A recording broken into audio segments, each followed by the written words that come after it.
Alright, welcome back. After cutting last week's video short, essentially I've got so many pickups that I've decided to split this up. So this is part 2 of likely part 3.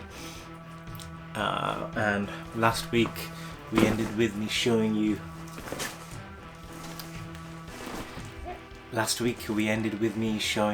this little bad boy.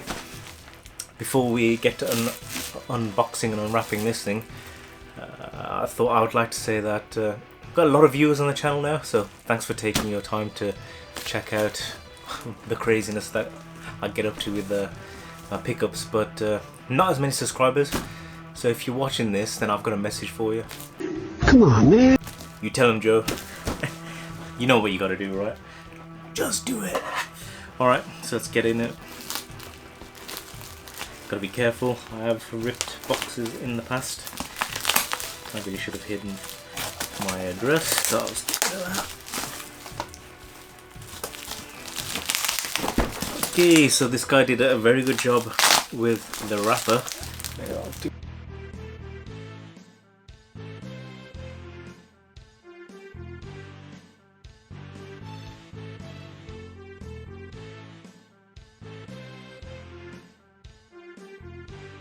Oh, here we go.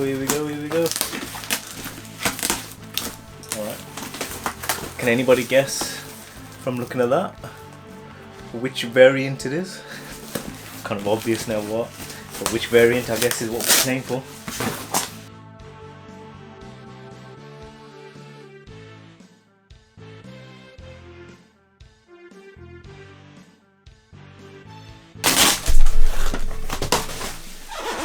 Still, any ideas? What variant?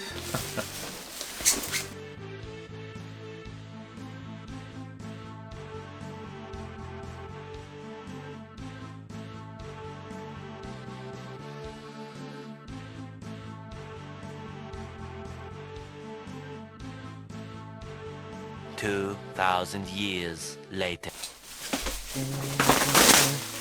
Ooh, okay. Cue the Zelda music.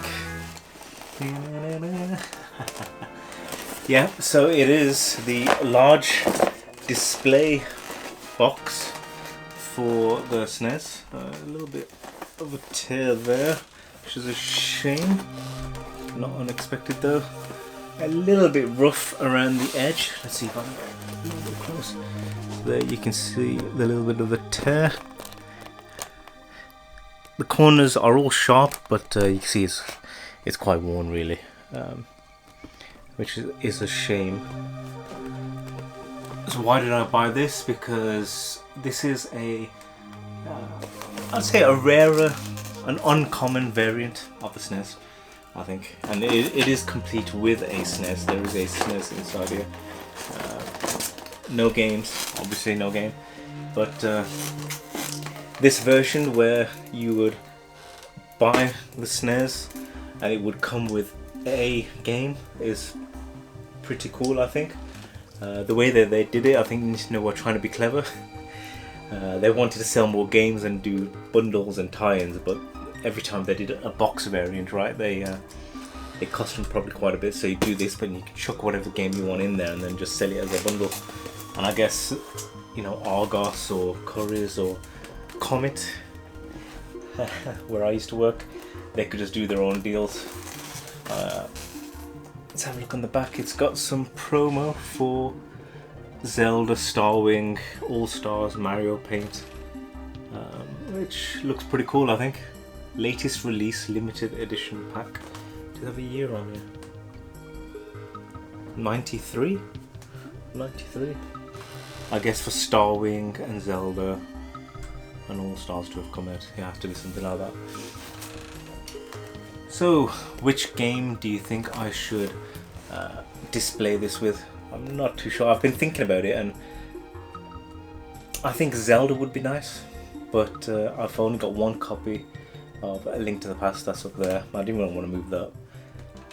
And then I could put Mario in there, but that's just like a little bit too obvious. So I think it should be something that's special, but not like crazy special. I'm not sticking wall guns or anything like that in there. I don't know. I need to think about it. And again, the colours need to match quite well. And then let's see if I can do this.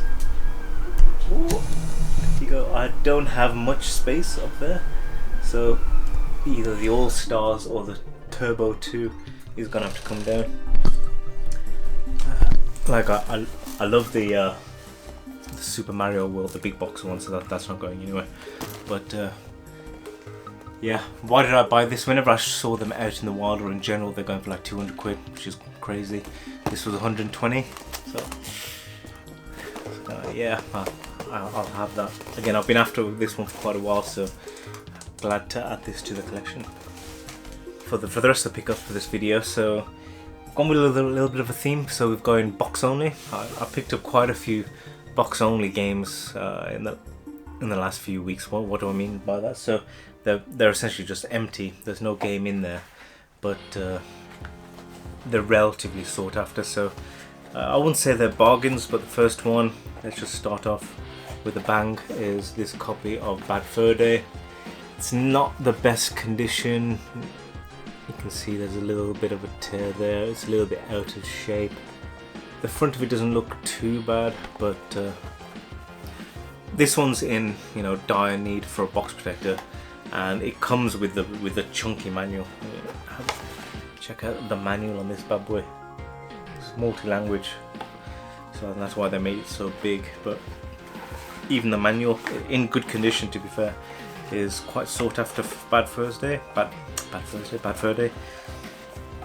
So yeah, I need to find me a cart to complete this, and I'll be able to use it in like trades and stuff. The value of this just keeps on going up. So to complete a second copy of this, you'll see mine is just there.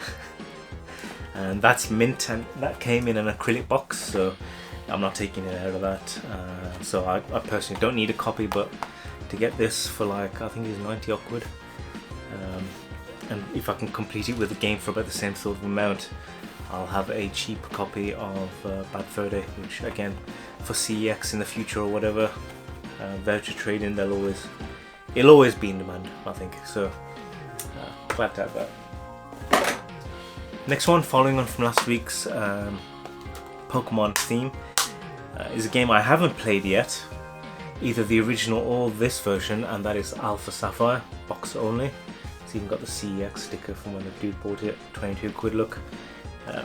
It's advertised as with manual, but in the picture it showed that the manual was this other Pokemon game. What the hell is this?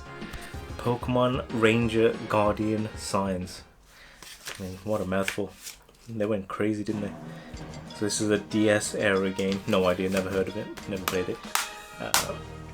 But yeah, box copy of Pokemon Sapphire. I'll pull off the ugly CEX labels. We know what it is. They did a 3DS update of Sapphire and Ruby that were on the Game Boy Advance, and gave them much better graphics.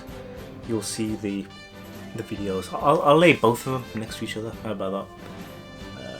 So you'll be able to see the upgrade that they did. Again, everybody says that the originals were really good. I've never played it. I was kind of thinking that I'll do this as well. I kind of like to reserve Pokemon games for when I'm going away somewhere, so I can just take the DS with me, or the Switch, most of the DS. I'll take the, if you can see, the Pokeball 2DS there. I think it's great. I'll take that with me on holiday. I'm going away to Wales next week with the boys.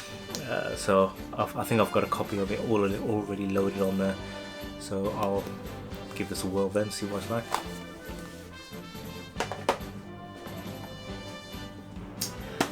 The last of the boxed only is again a game I've never played, but I know all about because I've got the N64 version, and it is Paper Mario: The 1,000-Year Door.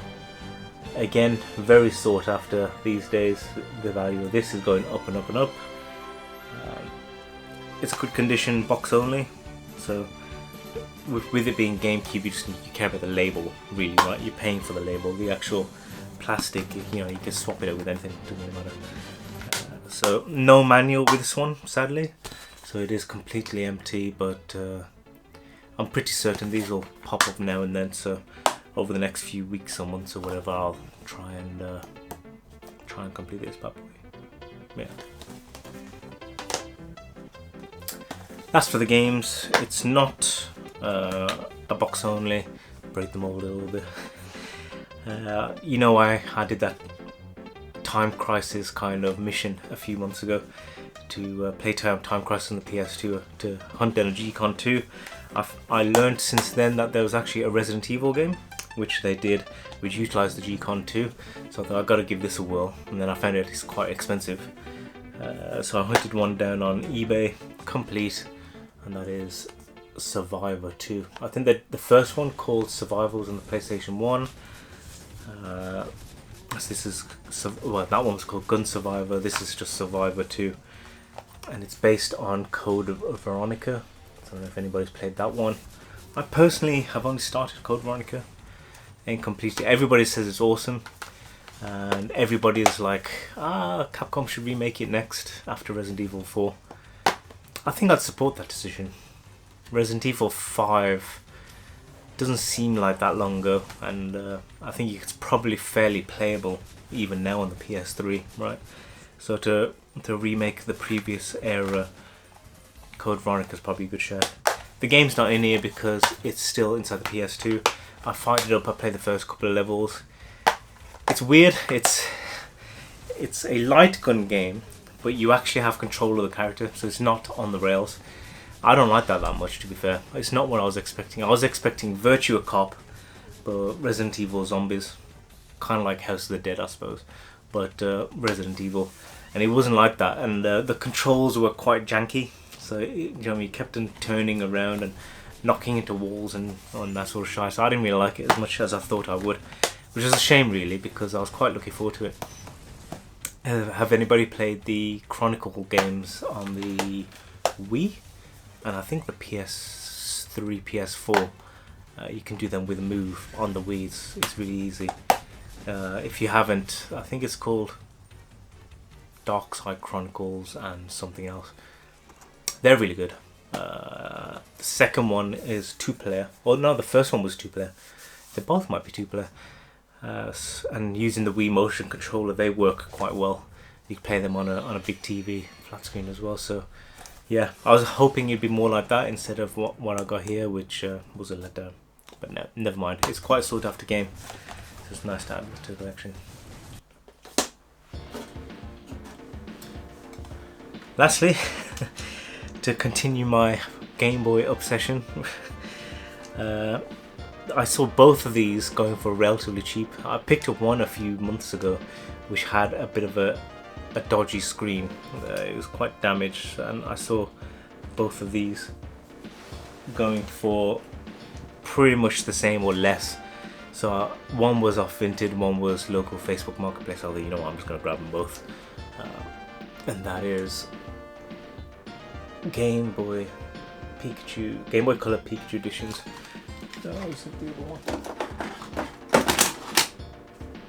Oh no, yeah. So in total, I now have 3 of them. One of them is the one with the really messed up screen. That's that one, you can see. And like I said, these two are in much better condition. Still not perfect, obviously, but in terms of usability, much better. Again, I'll probably upgrade one of them with a better screen and leave the other one complete. This one, sadly, the tabs on the battery cover are broken, but this one is fully intact. So yeah, 3 altogether. I'm at some point, God knows when, at some point I think I'm just going to go mad and do loads of them all at once, because I've got another normal colour down there. I'm going to upgrade all of them. I'm going to try and do a battery pack update and definitely the screen update to make them a little bit more usable, I think. See, this one, the one with the messed up cover, has got a much sharper Pokemon front cover, whereas this one is a little bit worn. It's obviously been loved a little bit more, but they all work, and yeah, they're both cheap. I think they're floating around the £50 mark a piece, so can't say no at that sort of price, right? Well, when you're an addict, you can't say no. So I think that's quite a bit, so we'll leave it there for that one. So that's part 2 of 3. I've got another bundle of bits to show you to wrap it up, but like I said, we're going away for a lads weekend, and you'll see them in the comment section. Quite a few of them, they're on it as well, so we might break it up and go to a game shop tour down where we're going, Monmouthshire, Cardiff, that sort of end. So if you know of any good places to see games around Cardiff, Swansea, or that sort of place, let us know in the comments, and yeah, we'll check it out. But otherwise, I'll see you in the next one. Cheers.